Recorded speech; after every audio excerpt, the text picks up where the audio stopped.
Jameela Jamil, Harry's wife's friend, Part 9. The Instagram investigation.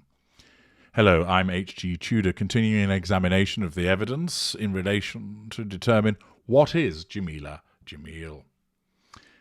Some time ago, an Instagram user called Tracy Morrissey, Tracy spelled Tracie, posted to her stories basically her deep dive into the behaviours of Jameela Jamil. If you want to watch the story for yourself, you can by going to Instagram, finding Tracy Morris's account, and you'll see the JJ for the story. In essence, what she did was go into all of the behaviours of Jameela Jamil to demonstrate that she believes that she's a liar and a hypocrite. It starts off by providing various quotes from Jameela Jamil, whereby she speaks out about surviving cancer twice, that she was deaf as a child, and that had given her empathy, that she experiences life with celiac disease and the minefield that is food, that she had her spine damaged in an accident, that she was born partially deaf, that she has Ehlers-Danlos syndrome, and that she tried to take her own life 6 years ago. She explained back in September 22nd, 2019, that she wasn't in a good place hours before the Emmys, explaining that she was on a drip. Repeated explanations about poor health. In a 2015 interview she gave to The Mirror, she explained, "I was born partially deaf and suffered from labyrinthitis, which affected my balance. I had numerous ear infections and spent my childhood in and out of hospital having operations. My hearing is pretty good now and only affects me when I'm on planes." She states, "I was also born with a severe shellfish and peanut allergy, so spent even more time in hospital as my windpipe used to have allergic reactions and swell up." She also stated, "I'd catch every bug going. My immune system was really poor. Probably not helped by eating McDonald's twice a week for years, and a couple of times I did actually pass out. When I was 17, I was trying to avoid a bee on Hampstead High Street in North London, and I ran headlong into traffic, which I know was completely my fault. I broke several bones and damaged my spine. I was confined to bed for 2 years and had to walk with a Zimmer frame. Eventually, a blood test revealed I had very high levels of mercury in my system. A second dentist discovered that the mercury had been leaking from my filling, so I'd basically been poisoned for a decade. I also had a breast cancer scare last October, which was worrying as 2 of my aunts and my grandmother died from breast cancer. In the 3 or 4 days before the results revealed that the lump wasn't cancerous, I did think, pardon the expression, that everything had gone tits up and started to picture myself with a shaved head. But once I was given the all clear, I thought, that's it, I'm out of here, I'm off to see the world and do all the crazy things I've never done." 4 years later, the breast cancer scare turned into Jameela Jamil has spoken out about suffering from cancer twice. On October the 8th, 2019, the actor and activist tweeted a response to a man who had made a derogatory comment about the way she dresses at her age. Jamil described the remark as the biggest nonsense, explaining that many men say such things. She then put, "I would like to say that as someone who has been chronically ill my whole life and had cancer twice, I find it extremely offensive that there is a cultural taboo around aging. Those of us who fight for our lives and those who lost that fight young deserve more respect." Repeated mention of health problems. Could these be pity plays, sympathy symphonies? Indeed, the Munchausen syndrome that she's been accused of. Then there's the reference to her being queer. She stated, "This is why I never officially came out as queer. I added a rainbow to my name when I felt ready a few years ago, as it's not easy within the South Asian community to be accepted. And I always answered honestly if ever straight up asked about it on Twitter. But I kept it low because I was scared of the pain of being accused of performative bandwagon jumping over something that caused me a lot of confusion, fear and turmoil when I was a kid. I didn't come from a family with anyone openly out. It's also scary as an actor to openly admit your sexuality, especially when you're already a brown female in your 30s. This is absolutely not how I wanted it to come out. I'm jumping off this hell app for a while because I don't want to read mean comments dismissing this. You can keep your thoughts. So once again, she engages in the behaviour of sharing her opinion and then basically saying, but now I'm going away and you can't say anything to me. Accordingly, I'm allowed to say what I want, but you're not allowed to respond to it. September 22nd, 2019, another post on Twitter. So sick from a weekend of severe gastritis that I have to have an IV to get me onto the red carpet. Will make a nice change from my bathroom floor, where I've spent most of my weekend. Is she oversharing with regard to these health issues? Are they genuine health issues? If they are, does she have to share them to the extent that she does? And is she doing so by way of pity play? If they're not genuine health issues, is this simply a fabrication designed in order to get sympathy? The individual undertaking this investigation, Tracy Morrissey, checked her wiki and saw the story that on the 1st of October 2018, in an episode of Good Morning America, Jamil revealed that she lost a tooth, smashed her nose, broke her elbow and got a concussion when she slipped and fell on her face while running around the set with Ollie Murs at a recorded event leading up to the pair acting as presenters at the Orange Rock Corps Volunteers London concert of September 2010. She's then recounting the story in a 2018 interview, and the actual clip from the show doesn't show any broken nose, doesn't show a broken elbow, doesn't show a lost front tooth. And it would appear, therefore, that while she did fall over, and there's video evidence of her falling over, the suggestion that she broke her nose, lost front tooth and concussion, and that she had a broken elbow, appears to be a lie. There is footage in the story that is shown by Tracy Morrissey of her next to Ollie Murs, and her teeth look absolutely fine and all there. This would appear, therefore, to be a revision of history, a blatant lie. She then references, Tracy Morrissey, that Jamil told this story again last week, talking about everything that happened to her during the course of filming The Good Place. She talks about the fact of being hit by a car when she was trying to avoid a bee, and explains that essentially Tracy Morrissey has unearthed that Jamil has told several different versions of the chase by bees hit by car story. In 2015, she stated, "When I was 17, I was trying to avoid a bee on Hampstead High Street in North London and I ran headlong into traffic, which I know was completely my fault. I broke several bones and damaged my spine. I was confined to bed for 2 years and had to walk with a Zimmer frame." In a 2019 interview with Cosmo, 2 years of being bedridden, Zimmer frame turned into 1 year of being bedridden and a wheelchair. "I got hit by one car into another car and basically destroyed my back. I was in bed for about a year and in a wheelchair for about 6 months after that. At that point, I gained about 70 points on steroids, so I was too big for modelling." Accordingly, this is a discrepancy with regard to the recollection of events. Could it be because it never happened and the story about being chased by a bee is a fabrication? Then the story changes again. She states, "I got hit by a car during season 1. It was a month in and I was already feeling like I was behind everybody else and at a disadvantage because I don't know how to act. And I had mentioned during the first couple of weeks of filming that Ted Danson, even his late 60s at the time, was running rings around me. So he suggested that I try a little bit of cardio so I'd have more energy because I was dead at the end of the workday and he was fine and he's 40 years older." The story is now morphed from being chased by a single bee when she was 17 to being chased by a swarm of bees during season 1 of The Good Park. She then says, "I'm on a run and suddenly this cloud of black just descends all around me, like it's complete darkness, and I realised that when I whipped my earphone out that it startled a swarm of bees. I must have touched the branch slightly when I ran past it because I'm so tall and disturbed the beehive.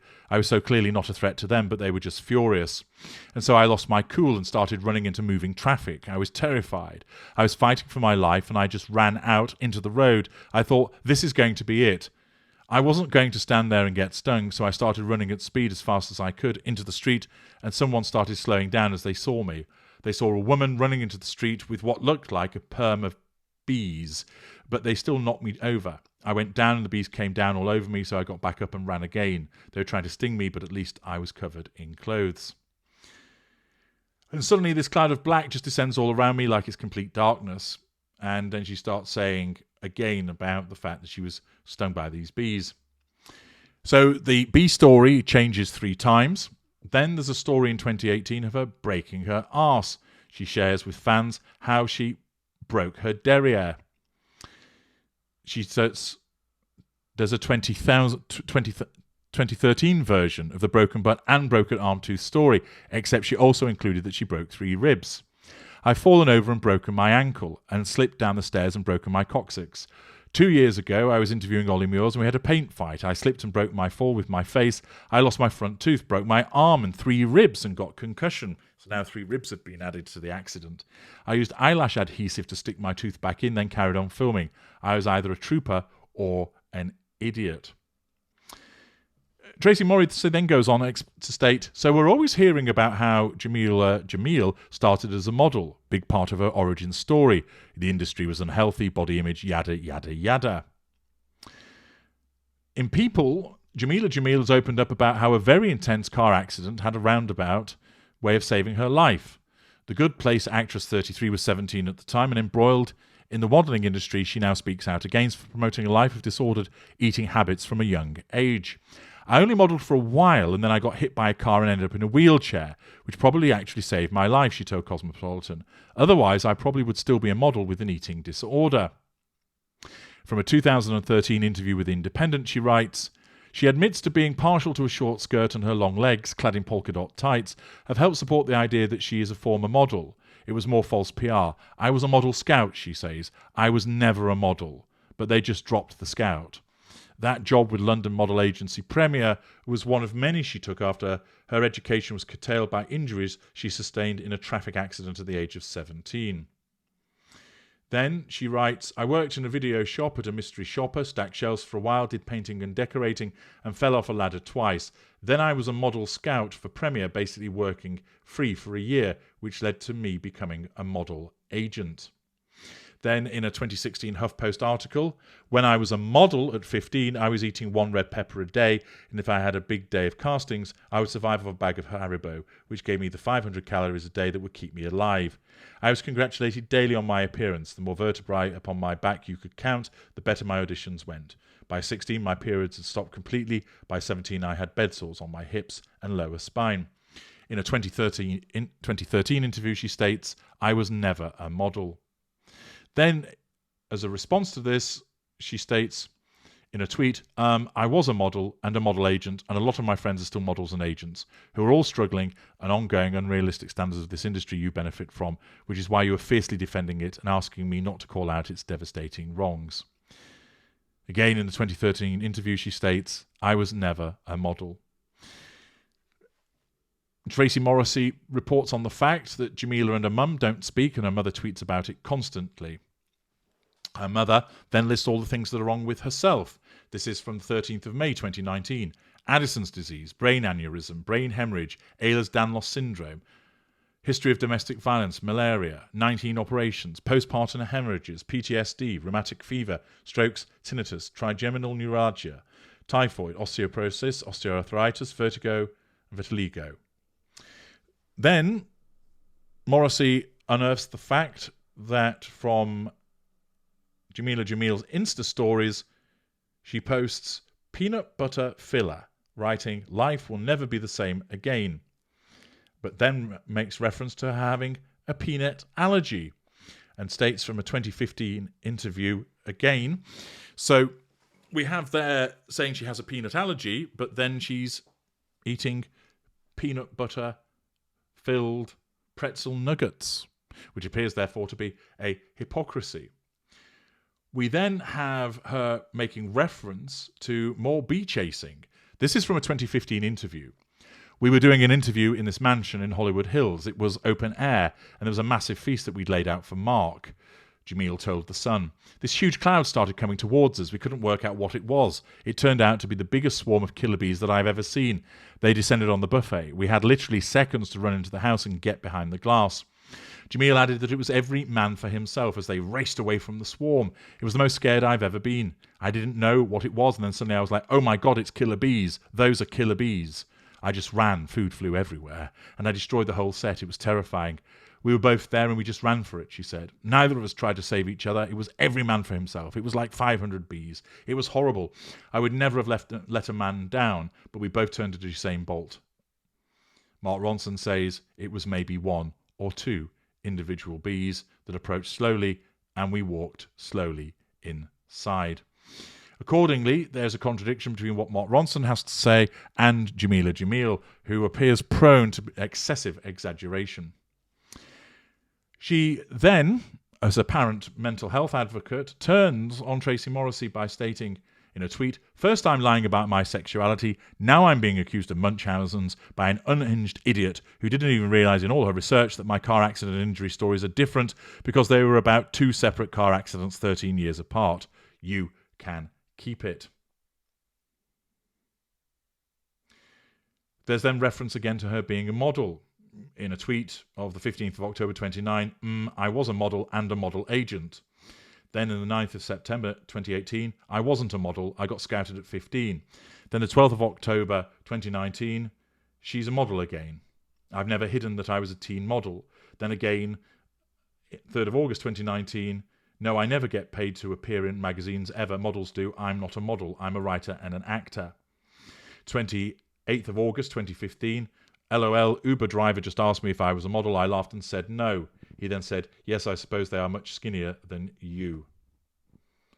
Then 24th of July 2012, I've had lots of tweets asking if I'm fasting. By this I can only assume you think I'm a Muslim or some sort of catwalk model. Neither. Sorry. And accordingly, the individual Tracy Morrissey explains that Jameela Jamil was DMing her for 7 hours last night, long after she stopped responding, and never reached out to her. She reached out to me.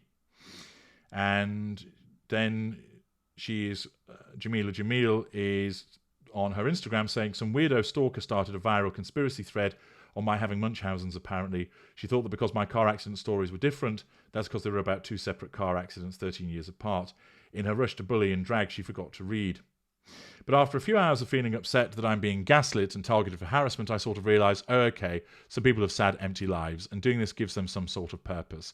And I don't have to do stuff like this because I have a purpose in I Way and all our beautiful people policy change and fights for legislation to protect young people. Then there is a screenshot from an article from Delish.com. Jameela Jamil attended an event wearing frozen peas just one day after oral surgery, because she says she had an oral surgery in September, and she did the entire press conference with frozen peas on her face and with other people. And then there's reference to saying that she showed up with kidney stones and gave her time and energy to a great chat. That she talks about when she was filming She-Hulk, she injured her asshole. She states in an article in people.com, Jameela Jamil suffered a not safe for work injury while filming She-Hulk, didn't know she was possible. Again, talking about hurting her bottom. But she knew it was possible because she says she's actually done it before and therefore has contradicted herself once more. Then there is a meltdown on Twitter about puberty blockers, saying they're not permanent. Loads of girls at my school were on them for very early, heavy periods. This was in the 90s. I don't remember hearing the outcry about how dangerous and evil they were then, but that's because they were for CIS kids, so it was fine. Malcolm Clark states, Jameela's puberty blocker meltdown. Today, Naomi Wolf of bullshit goes to Jameela Jamil for this legend, where she claims blockers were given to lots of girls at her school in the 90s. It's hard to know where to begin with this level of inaccuracy, but here's a start. And consequently, she is accused of fresh law-changing lies after Munchausen's syndrome storm, reported on in the Mirror. Page 6, Jameela Jamil, I almost killed myself over Piers Morgan's lies. And accordingly, it would appear that this run-through, which you can see for yourself, demonstrates the repeated changes in her stories and frequent uses of ill health for the purpose of what it would appear to be various pity plays and sympathy symphonies. This was all unearthed by Tracy Morrissey on her Instagram, which you can view for yourself. Next, in part 10, we have the conclusion.